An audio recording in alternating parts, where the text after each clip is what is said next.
Hello everyone, start कर रहे हैं ये हेल्थ विजन। क्या नाम है? ओनली आईएएस बुक है।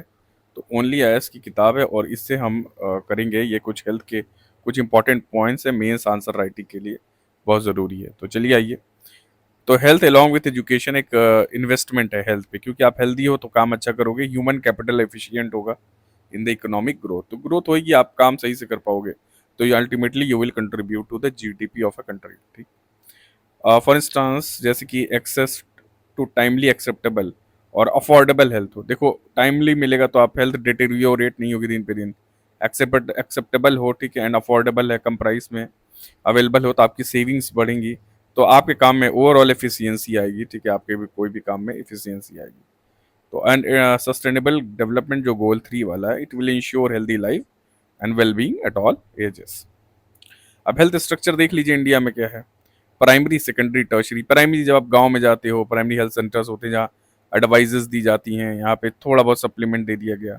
मेनली यहाँ पे अगर आप ये वाला पॉइंट देखो तो it is advisory in nature, preventive होता है, ठीक है, क्योर नहीं किया जाता है, प्रिवेंटिव। सेकेंडरी में ज़्यादातर असेसमेंट और आइडेंटिफिकेशन हुआ और इलाज भी हुआ, बट प्रॉपर जो मैनेजमेंट होता है टर्शरी केयर में, टर्शरी में, ठीक है। अब यहाँ पे जैसे टर्शरी वाले में आपका अगर आप किसी भी हो तो स्टेट का सबसे टॉप का इंस्टीट्यूट हो जाएगा, ठीक है, और या आपका क्या नाम है पीजीआई हो जाएगा, ये सब सारे आ जाएंगे। तो चैलेंजेस इन हेल्थ सेक्टर क्या क्या है, देखते हैं। देखिए, पुअर इन्वेस्टमेंट, तो गवर्नमेंट का इन्वेस्टमेंट कम है, तो we have 1.8% of GDP. 1 point, ये डेटा याद रखिए, 1.8%, ये सब रिसेंट आंसर के लिए जरूरी है। पुअर गवर्नेंस है, डिजिटाइज किया जा रहा है, but still there is poor governance and malpractice. ये आंसर में लिखिएगा मेल प्रैक्टिस, जैसे ओवर बिलिंग कर दी जा रही है, ठीक है, इस तरह की चीजें हो रही हैं। बार बार टेस्ट किया जा रहा है, सब लोग परेशान है, कोई भी टेस्ट जो है प्राइवेट में तो ज़्यादा महंगा ही है और यहाँ भी ऐसी इस तरह से होने लगा है, तो ये चीज़ें आ गई। और सर्जिकल प्रोसीजर्स हैं, ये सब सारी चीज़ें हैं, और अकाउंटेबिलिटी नहीं है। इंटर स्टेट वेरिएशन, देखिए हेल्थ में इंटर स्टेट वेरिएशन में क्या क्या आ जाएगा। डेवलप्ड स्टेट जैसे केरला है, दिल्ली है, ये पुअरर पे ज़्यादा पैसा खर्च करते हैं, ठीक है। Unequal public health system, unequal कैसे? जैसे रूरल हेल्थ स्टैटिस्टिक्स आया है फैमिली हेल्थ वेलफेयर का, कि 6,188 लगभग 2022 में पीएचसीज थे अर्बन एरियाज में, ठीक है, एंड 3,966 पीएचसीज थे ट्राइबल एरियाज में। So in the tribal areas there more PHC, ठीक है, तो there are total 6188। As of late 2025 की यहाँ बात किया जाए तो डॉक्टर्स और वर्क फोर्स की कमी है, वर्क फोर्स डिक्लाइन कर रहा है, वर्क फोर्स है नहीं हमारे पास प्रॉपर, ठीक है। आशा वर्कर्स होती हैं, ठीक है, they lack the diagnostic tool, और इनके पास स्किल भी होती शायद नहीं होती। Then low quality care is there, ठीक, मिस डायग्नोसिस हो जाता है, misdiagnosis, inefficient training, जो हेल्थ वर्कर हैं तो डायग्नोज नहीं कर पा रहे, और जो एफिशिएंसी नहीं है वो हेल्थ वर्कर में। एक्सेस बैरियर क्या है? फाइनेंशियल डिस्पैरिटीज, ठीक है, prevent access to health care, महंगा है, आप इलाज नहीं कर पा रहे हो, फिर डिसेबल्ड लोग हैं, वो लोग चल वल नहीं पा रहे हैं, उनका देखो डिसेबल्ड को फाइनेंशियल प्रॉब्लम अर्निंग की भी होती है, तो फिर यहाँ कैसे इन्वेस्ट करेगा। और प्राइवेट हॉस्पिटल का डोमिनेंस ज़्यादा है, लोग इस पर ज़्यादा ट्रस्ट करते हैं, ठीक है, और 70% ऑफ द मार्केट शेयर, ठीक, and 63% of the hospital beds, ये सब प्राइवेट सेक्टर वाले इसमें इन्वॉल्व, क्योंकि गवर्नमेंट नहीं प्रोवाइड कर रही है तो ये अच्छा है, प्राइवेट सेक्टर अब फिर एक्सप्लॉइट भी करते हैं। आउट ऑफ पॉकेट एक्सपेंडिचर जो है 39.44% of the countries total health, तो ये जो है आउट ऑफ पॉकेट एक्सपेंडिचर है 39.4% ऑफ टोटल हेल्थ जो एक्सपेंडिचर का है, समझ रहे हो आप। फिर world malaria report, world malaria report क्या ये है कि हमारे यहाँ देखिए वर्ल्ड में 282 मिलियन केसेस ग्लोबली हुए हैं, और हाँ इतने डेथ्स हुई हैं ग्लोबली इन 2024। तो ये इंडिया का प्रोग्रेस देखें, 70% डेज डिक्लाइन, ठीक है, और देखिए 6.4 मिलियन था, अब कितना, 2.5 लाख, 2.5 लाख हो गए हैं लगभग 2024 में, तो this 70% decline in the malaria cases, 68% decline in from 11,000, अब 86 डेथ 2 डिजिट्स में आ गई है, 2 डिजिट्स में डेथ आ गई है, कम हो गई है, ठीक है। तो मेनली ओवरऑल है हमारा मलेरिया इंप्रूव हुआ है, ठीक है। अब आइए वैक्सीनेशन एफर्ट्स देखिए। First W H O approved Mosquirix, ठीक है, ये पहली W H O approved malaria की वैक्सीन आ चुकी है, और एक R21 मैट्रिक्स एम वैक्सीन है, ठीक है, ये भी आ चुकी है लगभग 23-22 में, हाँ देखिए 23 और 21 में आई थी। World global technical strategy, malaria के लिए एक स्ट्रेटेजी बनाई गई है 16 से 30 के लिए, W H O global technical strategy बस, और डेथ इसकी 90% तक रोक देना है, कि जो भी डेथ हो रही है मलेरिया से 90% तक डेथ ना हो, 10% चलो एक रख लेता आदमी, 10% तो छूट दे दी जाती है और 90% तक तो डेथ ना हो। फिर यहाँ हमारा जो है इंडिया का, अवर इंडियाज नेशनल स्ट्रेटेजिक प्लान है मलेरिया एलिमिनेशन का 2023 से 27 में, जो जीरो इंडिजिनस मलेरिया केस, हमें तो 2030 तक कोई मलेरिया में नहीं चाहिए, नो मलेरिया केस। और ये हमारा प्लान फॉर मलेरिया एलिमिनेशन, तो मलेरिया को एलिमिनेट करने का क्या है प्लान है, क्या है स्ट्रेटेजिक प्लान है। तो इंडियाज नेशनल स्ट्रेटेजिक प्लान किसका है, मलेरिया एलिमिनेशन का, ठीक। अब ये बहुत इन्फ्लुएंस देखिए फैक्टर्स क्या है मलेरिया वल्नरेबिलिटी, बायोलॉजिकल क्या है, एज सेक्स ये सब है। वल्नरेबिलिटी अलग अलग लोगों के डिपेंड करता है जीन्स के ऊपर भी, तो वही कहती है। इन्वायरमेंटल फैक्टर क्या है, जैसे क्लाइमेट वेरिएबिलिटी, डिफॉरेस्टेशन, ठीक है। मॉस्किटो ब्रीडिंग जो है, इससे सबसे मॉस्किटो ब्रीडिंग बढ़ जाती है, पानी इकट्ठा हो गया है। सोशियो इकोनॉमिक फैक्टर क्या है, पॉवर्टी, जेंडर इनइक्वालिटी, तो इससे एक्सेस को, हेल्थ एक्सेस सोशियो इकोनॉमिक में आ जाएगा, आप एक्सेस नहीं है आपको वैक्सीन के लिए, मेडिसिन के लिए, ठीक है। और स्ट्रक्चरल चैलेंज क्या है, कॉन्फ्लिक्ट जोन्स, इंटरनल हेल्थ, देखिए मलेरिया रिस्क कब बढ़ जाता है जब आप कॉन्फ्लिक्ट जोन में, लड़ाई वड़ाई जहाँ चल रही है, फिर इंटरनल डिस्प्लेसमेंट, एक जगह से दूसरी जगह आप रिप्लेस हो रहे हो, कहाँ रह रहे हो, कैसे, तो ये सब मलेरिया रिस्क है। तो ये सब सारे फैक्टर्स एक तरह से बायोलॉजिकल है, इकोनॉमिक। अब नेशनल फैमिली हेल्थ सर्वे 5 वाला देखिए, तो 5 वाला क्या है, नेशनल फैमिली हेल्थ सर्वे 5। अब नेशनल फैमिली हेल्थ सर्वे 5 में क्या है कि 19 से 2021 तक हुआ, एक इंसाइट आई, तो एनएफएआर में टोटल फर्टिलिटी रेट हमारी 2 है, तो 2.0 फर्टिलिटी रेट है, ठीक। और ये पहले हमारा 2.1 था, अब ये 2 हो गई है। Only 5 state remain above the threshold is, UP आज करने की बात है, यूपी वाले बच्चे और बिहार वाले बच्चे जो दे रहे हैं, यूपी बिहार का, कि इनका अभी 2.1 ही है, ठीक, मतलब 2 से ऊपर ही है इनका। सेक्स रेशियो इंप्रूवमेंट देखा जाए तो इंक्रीज टू 1020 फीमेल पर 1000 मेल। 1881 के सेंसस के बाद ये पहली बार हुआ है, बड़ा इंपॉर्टेंट चीज़ है। ये प्री में भी आ सकता है कि आगे आने वाले प्री में भी आ जाएगा। ये फर्स्ट मॉडर्न, स्पेशली यूपी में, बिहार वाले पीसीएस में आ सकता है कि फर्स्ट जो मॉडर्न सेंसस हुआ था 1881 में, किसने किया था, ये मियो मियो ने किया था। बट फॉर्मल तरीके से किसने किया था, फॉर्मल तरीके से किया था, याद रखिएगा, रिपन, ठीक है, वो रिपन। तो यहाँ पे इंक्रीज हुआ 1020 फीमेल्स पर 1000 मेल। अब यहाँ पे 79 से 89% मैटरनल और चिल्ड्रन हेल्थ की देखा जाए तो इंस्टीट्यूशनल बर्थ, जो हॉस्पिटल में जाके आप बर्थ पैदा करवाते हो ना कि घर पे, इसी को कहा जाता है इंस्टीट्यूशनल बर्थ, वो 79 से 89% हो गई है। इम्यूनाइजेशन बढ़ा है 62 टू 77%। अब चिल्ड्रन जो हैं 12 से 23 मंथ के, इंक्रीज इम्यूनाइजेशन 62 से आपका 77% हुआ है। और ये जो आपका है, क्या नाम है भाई साहब, 89% हो गया है मैटरनल चाइल्ड का ये इंस्टीट्यूशनल बर्थ। और 62 से 77 आपकी क्या हो गई है, ये हो गई आपकी फुल इम्यूनाइजेशन। तो ये आपका हो गया इम्यूनाइजेशन, ठीक है। न्यूट्रिशन के बारे में देखो, अनीमिया जैसे स्टंटिंग होती है तो डिक्लाइन हुआ है, 38 से 36 हो गया, 2% डिक्लाइन स्टंटिंग का। और एनीमिया, ठीक है, हीमोग्लोबिन ये सब की कमी जो है वुमेन में ये प्रेवलेंस रहती है, ये इंक्रीज हुई है। बहुत बड़ी बात है, 53% से इंक्रीज। तो एक्सेप्शन है कि अनीमिया में हम इंक्रीज कर गए हैं और हम 53 से 57% हो गए हैं अनीमिया में, ठीक है। ओबिसिटी तो ये 19 से जो लाइफ स्टाइल है तो बढ़ ही रही होगी, तो अमंग द वुमेन 21 से 24 हो गई, मेन में 19 से 23%। तो देखिए ओबिसिटी तो जैसा वेस्टर्न कल्चर हम इम्बाइब किया है फूड में, स्पेशली फूड में वेस्टर्न कल्चर, चाइनीज कल्चर जो आया है जिसमें कैलोरीज ज़्यादा है, ठीक है, मोटापा, बर्गर वर्गर, तो इसकी वजह से डिसीजन। वुमेन्स एम्पावरमेंट क्या हुआ है, ठीक है, तो जेंडर इक्वालिटी हुई है, 88% जो वुमेन है दे participate in house hold decision. देखिए यहाँ पे NH5 जो डेटा है इसमें इंक्लूड किया है pre school education, disability, toilet को एक्सेस क्या है, डेथ का रजिस्ट्रेशन, मेंस्ट्रुअल हाइजीन प्रैक्टिस, और एबॉर्शन मेथड्स एंड रीजंस। तो ये सारी चीज़ें नी पॉइंट्स हैं, ये बहुत इंपॉर्टेंट है। अगर प्रीलिम्स आप दे रहे हो पीसीएस का, उसमें आ जाएगा कि इसमें प्री स्कूल एजुकेशन है, डिसेबिलिटी को देखा गया है NH5 में, health care facility, menstrual hygiene है, अबॉर्शन के मेथड्स क्या हैं, प्रैक्टिसेस क्या हैं, और डेथ रजिस्ट्रेशन। तो ये सब सारी चीज़ें इसमें डाली गई हैं। अब देखिए implications for policy and planning क्यों करना है, कैसे हेल्थ एक्सेस होना चाहिए। अब देखो जैसे कि यहाँ पे इंस्टीट्यूशनल बर्थ हो रहा है, अगर लोग जा रहे हैं वो हॉस्पिटल्स में बच्चा इलाज पैदा करवा रहे हैं जो भी, एक मिनट, हाँ, तो जो हेल्थ केयर है, जैसे इंस्टीट्यूशनल बर्थ हो रही है, ठीक है, इम्यूनाइजेशन हो रहा है, ये इससे क्या रिफ्लेक्ट करता है कि हेल्थ केयर का एक्सेस बढ़ा है, ठीक है। फिर पॉपुलेशन कंट्रोल, TFR 2.0 हो गया, ये भी अच्छी चीज़ है तो लोगों को सेंसिटाइज किया गया, बताया गया, समझाया गया। ठीक है। जेंडर इक्वालिटी क्या है? फीमेल पार्टिसिपेशन डिसीजन मेकिंग में बढ़ गया है। इमर्जिंग हेल्थ चैलेंज क्या है कि ओबिसिटी रेट जो है बढ़ रहे हैं, तो इसको डिक्लाइन करना है, इसको कम लाना है। जो ओबिसिटी का रेट है वो कम लाना है।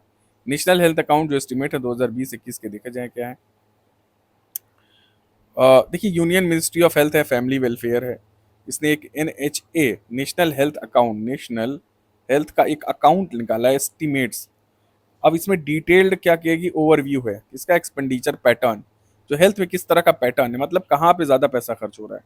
अब यहाँ पे जब अकाउंटिंग की गई है 2013-14 से की जा रही है इस पे, और नेशनल हेल्थ पॉलिसी जो 2002 आई थी उसके अकॉर्डिंग एक टेक्निकल सेक्रेटरिएट है हेल्थ अकाउंट का। ठीक है। और प्रिपेयर्ड बाई सेक्रेटरिएट। ठीक है। अब ये फाइनेंशियल फ्लो को ट्रैक करता है कि कहाँ कहाँ पैसा लग रहा है, सोर्स क्या है, फिर एरियाज क्या स्पेंडिंग की है, कैसे यूटिलाइज किया जा रहा है। तो यहाँ पे देखो, अगर स्पेंडिंग ये सब देखी जाए, total health expenditure per capita देखा जाए तो 6,000 रुपये है पर इंडिविजुअल। ठीक है। 4,000 से 6,000 रुपये बढ़ गया है। गवर्नमेंट हेल्थ जो एक्सपेंडिचर है एज ए परसेंटेज, जो गवर्नमेंट हो रही है कर रही है 48% है। ये भी इंक्रीज हुआ है 40% से। करंट हेल्थ एक्सपेंडिचर, जो करंट हेल्थ एक्सपेंडिचर है ये हमारा 88 से 1% दिख रहा है। तो ओवरऑल जो हमें हेल्थ एक्सपेंडिचर है हमारा, ठीक है, वो थोड़ा सा गिरा है।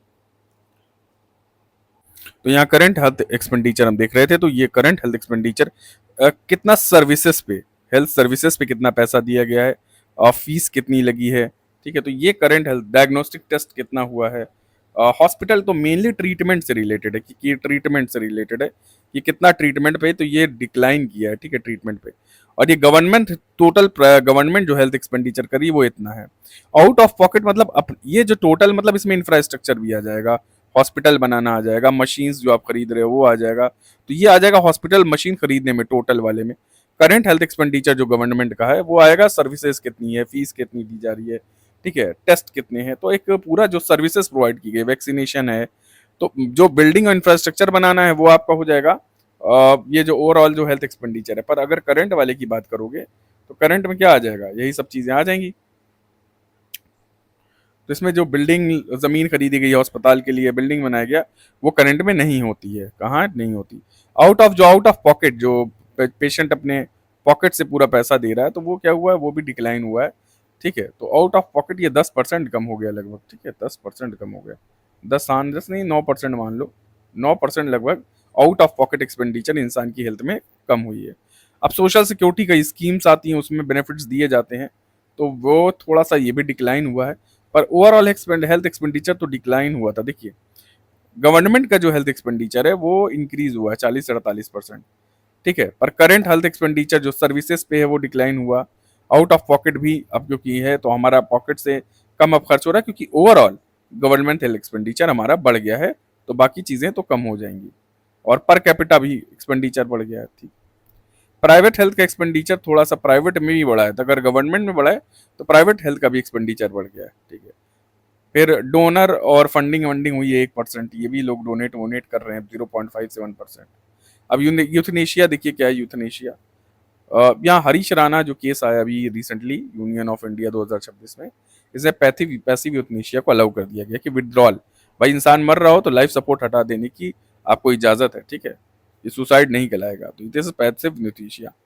पहली बार 18 में एक केस आया था, कॉमन कॉज जजमेंट था। ठीक है। तो right to die with dignity की बात कही गई थी, भाई मर सकते हैं। इसको मर्सिंग also known as mercy killing. Intentional termination, भाई अपनी इतनी ज्यादा परेशानी हो रही है इंसान को, ये कहता भैया हमें मारी दो तो अच्छा है।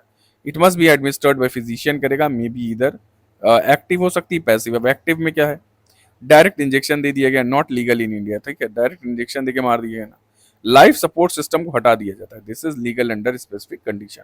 जब लाइफ सपोर्ट सिस्टम को हटाया जाएगा तो ये पैसिव हो जाएगा। इंजेक्शन देके मार दिया तो एक्टिव हो गया।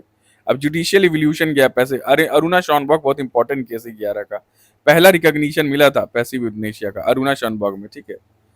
Introduce the idea of living will. Living will, देखिए विल मरने के बाद इंप्लीमेंट होती है, और ये लिविंग विल है। लिविंग विल क्यों कहा गया, लिविंग विल बिकॉज विल अगर आप करोगे ना, तो जब इंसान जो विल करता है, the person wills then he dies, तो ये विल इंप्लीमेंट होती है। ठीक है, इंप्लीमेंट।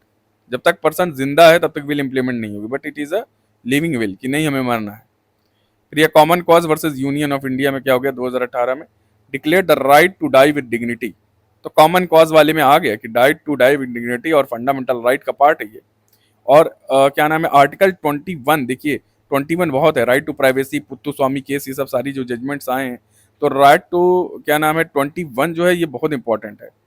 आर्टिकल 21, ठीक है, लाइफ एंड लिबर्टी वाला। तो इसी में right to die with dignity को 21 में, अगर आप पूछा जाए कि पैसिव यूथनेशिया को किस में डाला गया है, तो 21 में डाला गया, ठीक है। लिविंग विल है एक तरह से, ठीक है, बता दिया मैंने अभी। Lay down procedural framework involving a judicial oversight. अब यहाँ देखो एससी की गाइडलाइन मॉडिफिकेशन 2023 की क्या आई है, it is the procedural formalities for drafting.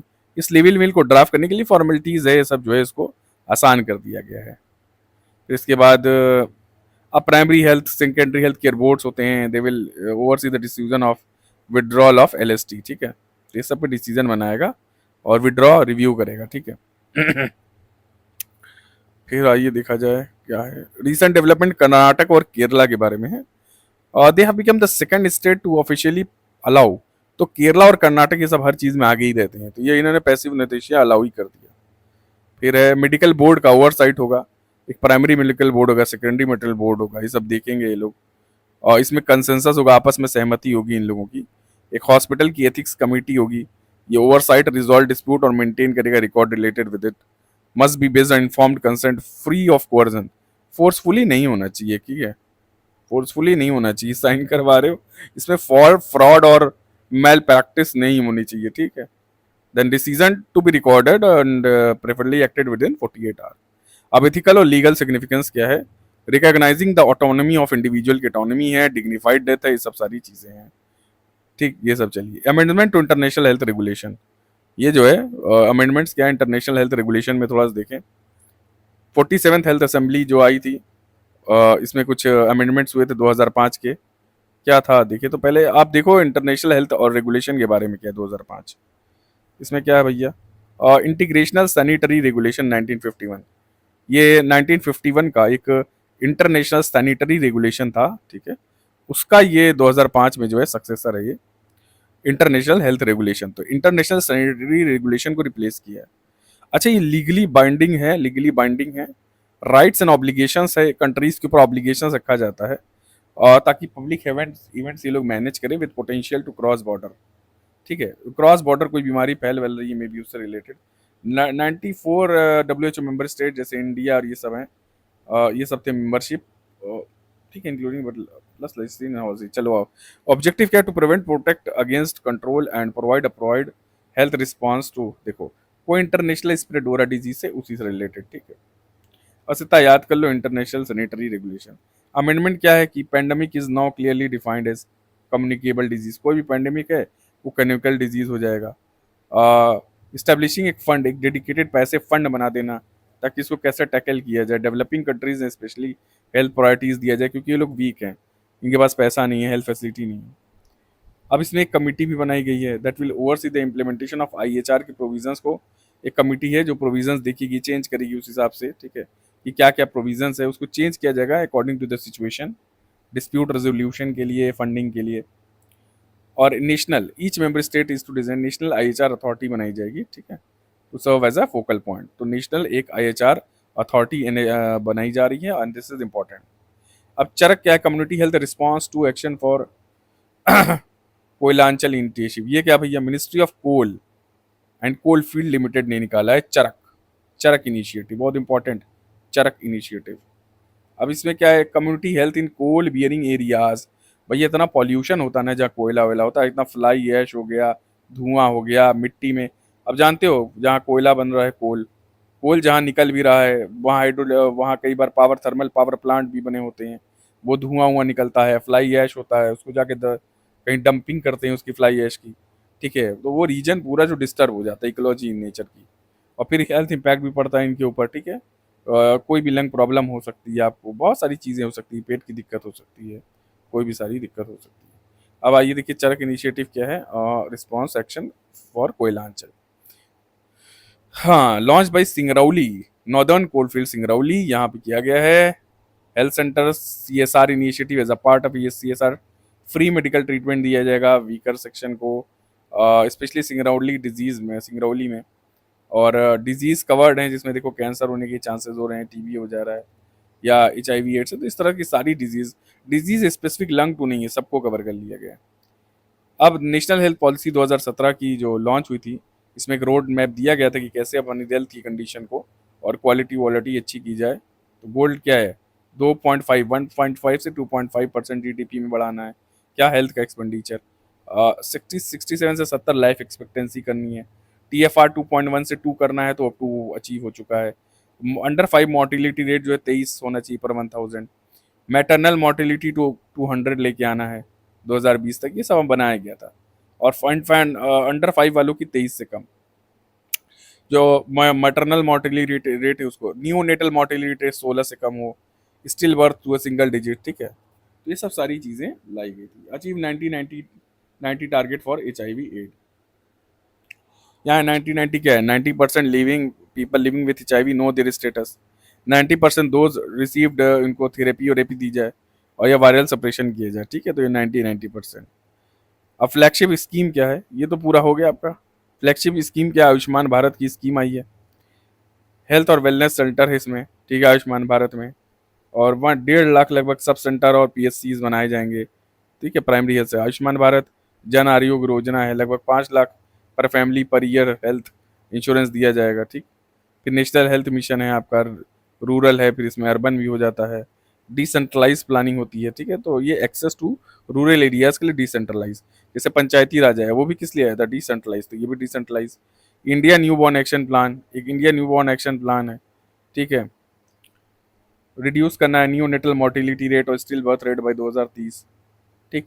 उसके बाद प्रधानमंत्री स्वास्थ्य सुरक्षा योजना, रीजनल जो हेल्थ केयर इम्बैलेंसेज होते हैं उसको करेक्ट करना, ठीक है। जहाँ जहाँ फैसिलिटीज़ नहीं है वहाँ पे फैसिलिटीज़ प्रोवाइड करना।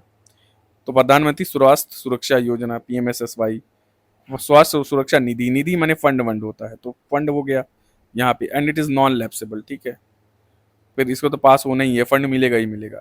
अब PMAJY जन आरोग्य हो गया, हेल्थ वेलनेस सेंटर हो गया, नेशनल हेल्थ मिशन है, SSY हो गया। तो ये सब सारी इमरजेंसी हेल्थ कोई आ गई, सब सारी चीज़ें जो हैं ये आप रट लेना, कोई पढ़ने वाली समझने वाली तो है नहीं ज़्यादा। अब यहाँ देखो संजीवनी, ये क्या है, एक टेलीमेडिसिन प्लेटफॉर्म है। यहाँ डॉक्टर और पेशेंट का इनिशिएटिव है, डॉक्टर डॉक्टर आपस में और पेशेंट, ये सब OPD होगी किसके, टेलीमेडिसिन के थ्रू। अटल बीमित व्यक्ति कल्याण, ऑफर कैश रिलीफ, देखो इस टू स्टेट, देखो to employees state insurance corporation insured person during.